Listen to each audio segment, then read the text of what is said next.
We chose to spend an extra day in Hyderabad, the 20th of January, to meet up with former colleagues and also to transport ourselves back to 1984 when we moved here from the United States.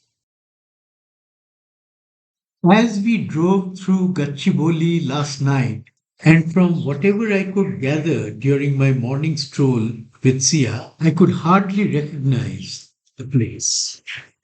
The once rugged landscape that I had captured on film in 1984 that made Gachibowli look almost marshy had given way to gleaming modern landmarks and bustling roads that speak of rapid transformation. I thought of Ruchita in particular, who worked in this Microsoft office in Gachibowli. Her mother passed away in Gachibowli in 2021 due to a sudden and serious problem in the main artery of the heart. Sadly, there was no one at home then. Meeta was a dear friend of ours, and we too felt the loss. The stay in Gachibowli was also to pay our respects to her. My heart leapt with excitement when Google Maps showed the presence of mushroom rock near our homestay. The caretaker Sarfraz told me that some rocks can be seen from the open terrace on the sixth floor of our homestay. This must be the Gachibowli Stadium. What a huge housing complex. I think this is the Mushroom Rock. Shupriya too is filled with excitement. In fact, she took this photo. We saw a few more pretty rock formations from the roadside while driving in Gachibowli. It is comforting to see that fragments of the geological heritage have been preserved. My first job in India was as a lecturer in the chemistry department at the relatively new University of Hyderabad in those days. Of course, this building did not exist then. Supriya too was engaged in a project in the sociology department, not in Gachipoli. The department was in the city proper. I still have my lecture notes and the final exam question paper that I had set for the course on structure and bonding, which I was teaching to the master students there. Walking through the department again, I could almost hear echoes of those classes, the quiet intensity of young minds discovering quantum theory. Seated on the single sofa in the photograph is the eminent organic chemist, Professor Govardhan Mehta. Now in his 80s, he looks as fresh and energetic as ever and remains passionately engaged with chemistry.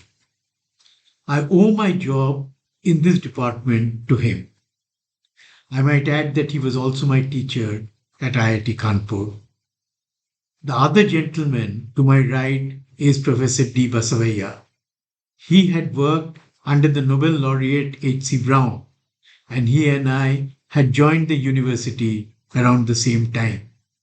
I fondly recall his passion for organic synthesis, especially Dapco catalyzed Bailey-Silman reactions. I recall also fondly my first Telugu movie, Illalu Piyuralu, which I saw with him. Eminent theoretical chemist Professor Kalidas Sen, seated to my right in the photo, also joined us after he had finished with his classes. To this date, I shudder to think that I was teaching the course on structure and bonding in which people like him were recognized experts. I was also delighted to meet a few of the other faculty members whom I had not met before. I'm not surprised after interacting with all of them and knowing also the great work being done across other departments of the university that today the University of Hyderabad has been recognized as an institute of eminence. It fills me with pride.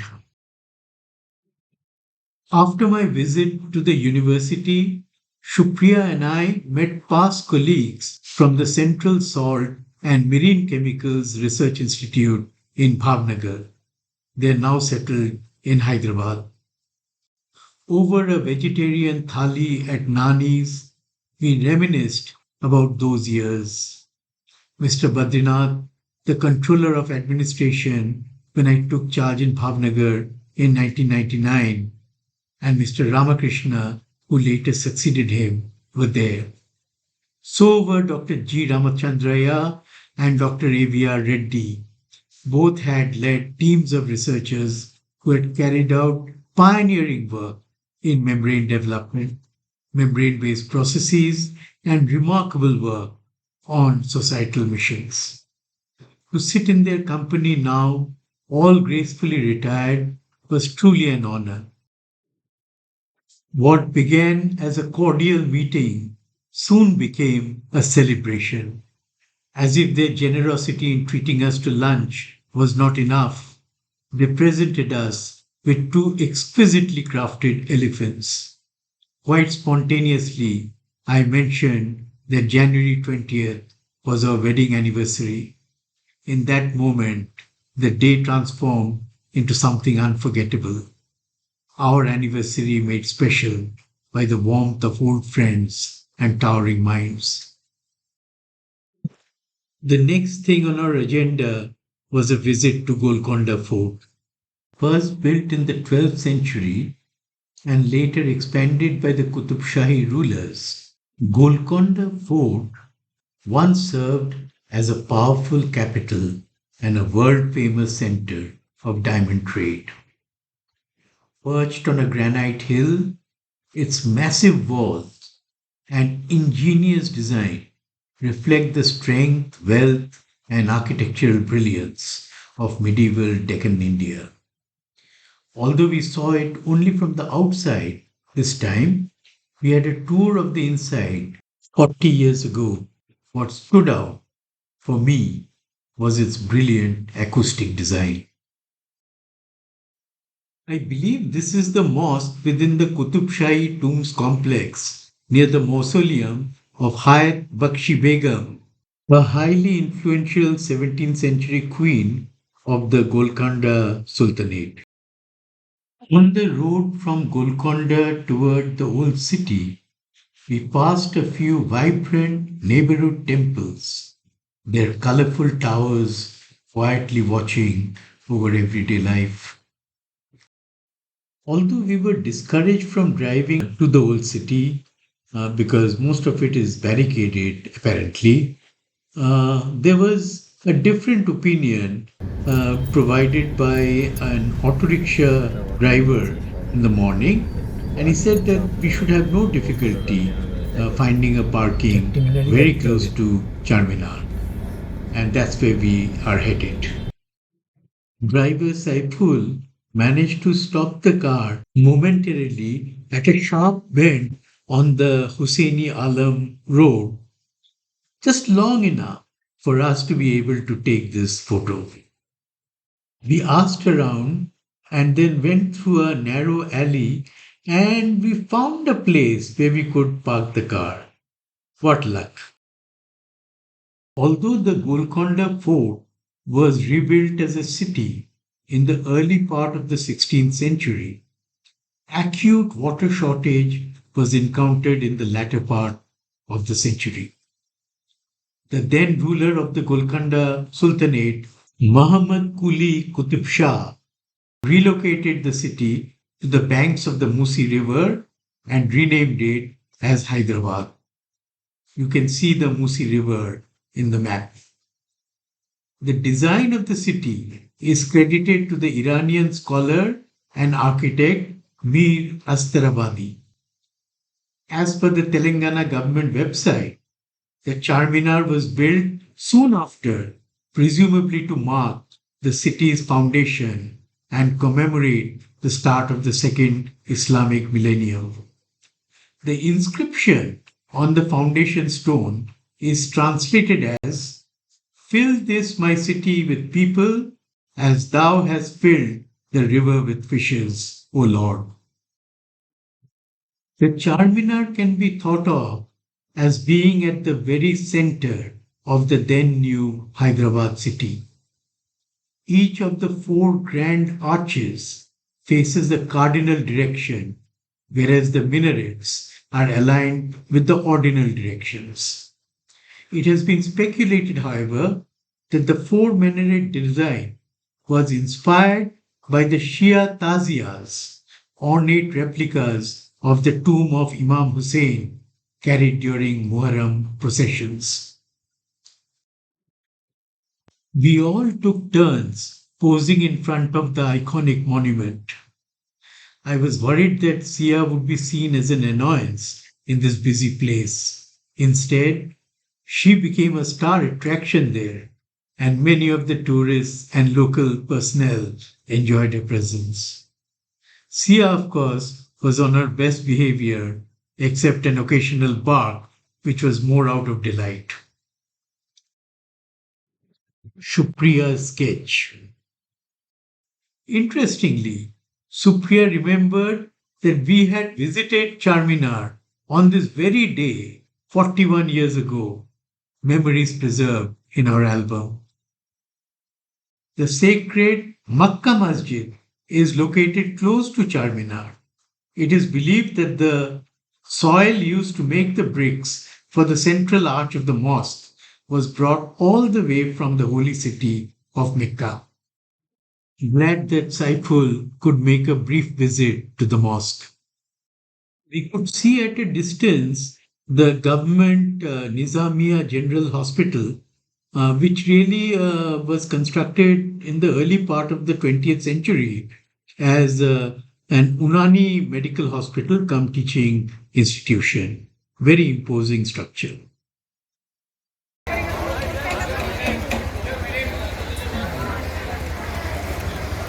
Time for us to now head back. Last glimpses of the Lat Bazaar, the centuries old Bengal market, shimmering with color and tradition beside the Charminar, so vibrant.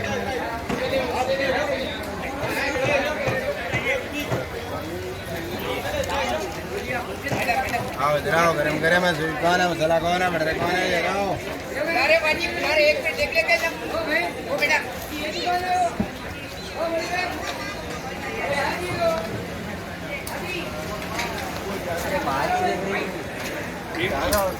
तो book कर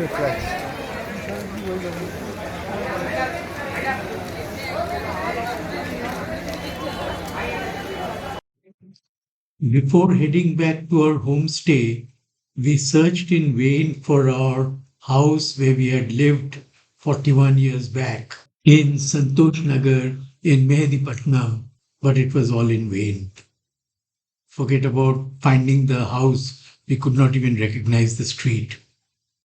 As we bid goodbye to our homestay in Gachibowli and set out for our next destination, Solapur, en route to Navi Mumbai, I felt a quiet gratitude. The road had taken us across states and landscapes, but this stop in Hyderabad was a journey inward.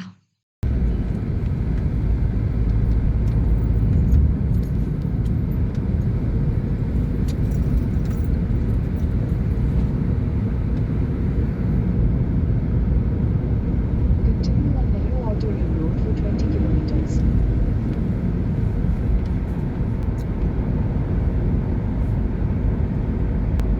Now you see the sign for Mumbai.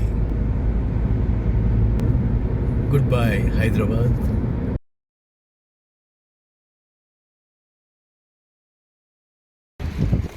Tea break at Zahirabad. Welcome to Karnataka মানে এর পরে Maharashtra.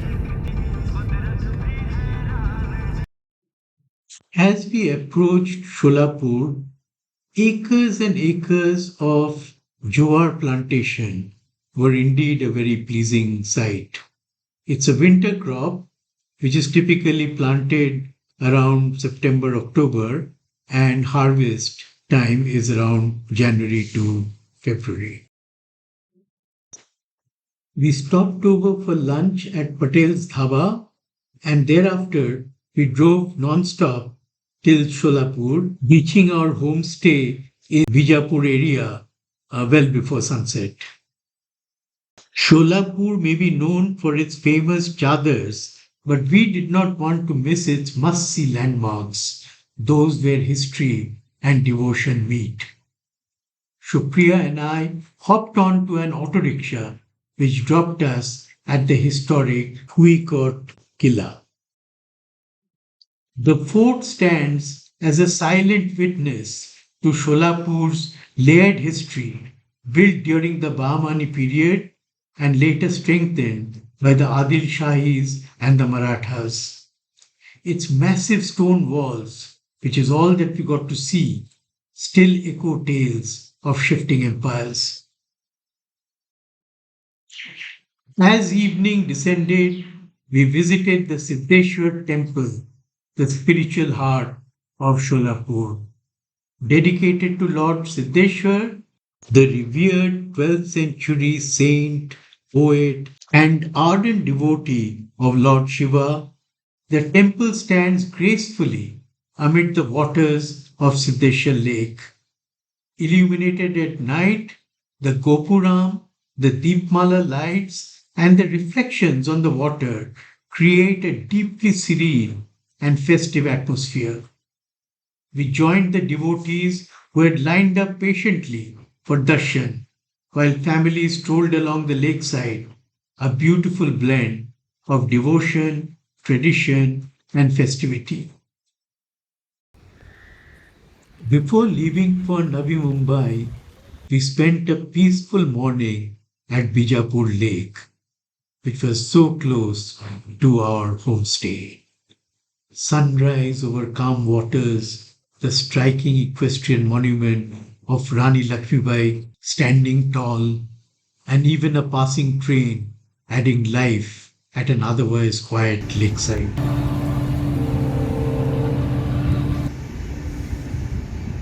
We had set ourselves a target that we must reach Nerul, Navi Mumbai by 5 p.m. since our driver has a return train to catch the same evening. Fortunately for us, the road to the highway passed by the Chhatrapati Sambhaji Maharaj Chowk. The fort-like structure surrounding the chowk serves as a memorial and a tribute to his legacy. He was the second ruler of the Maratha Empire and a significant historical figure in Indian history. He also happened to be the eldest son of Chhatrapati Shivaji Maharaj.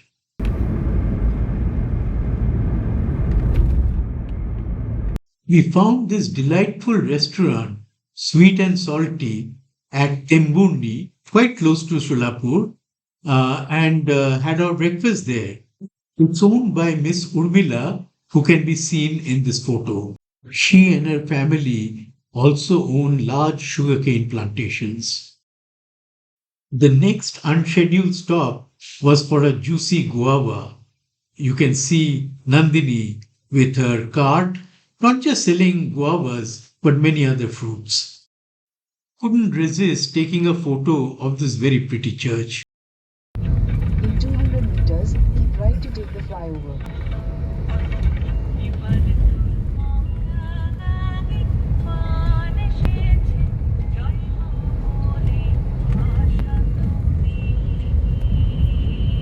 right to take the flyover. We are now on the last lap of our journey after a sumptuous lunch. Mumbai Yona's Funway 91.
ভালো লাগছে না? Heavy লাগছে sir, পুরোটাই পাহাড়ের নিচ দিয়ে। হ্যাঁ।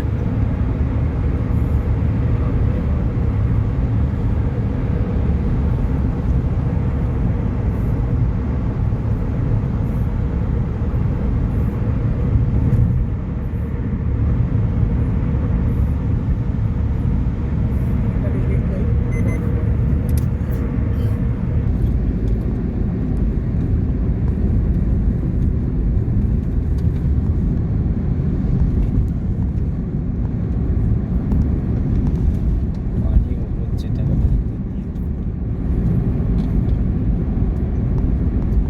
It's a relatively short tunnel.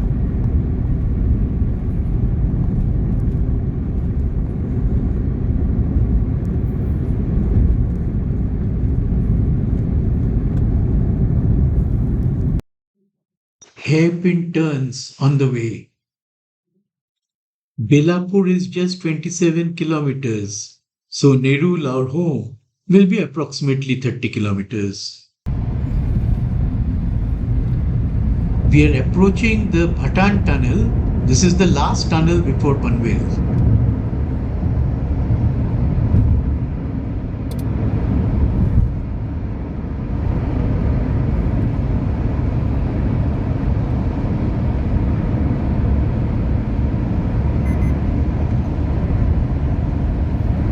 এটাতে না ওই আলোটাকে চালানো উচিত, হ্যাঁ ওই ফ্ল্যাশিং লাইট যেটা হ্যাঁ, ইমার্জেন্সি লাইটটাকে চালিয়ে দেওয়া উচিত। চলে যাবো। হ্যাঁ। হ্যাঁ ঠিক আছে। I told Saiful to turn on the emergency light besides the headlight. এটা বেশ লম্বা। এটা বেশ লম্বা।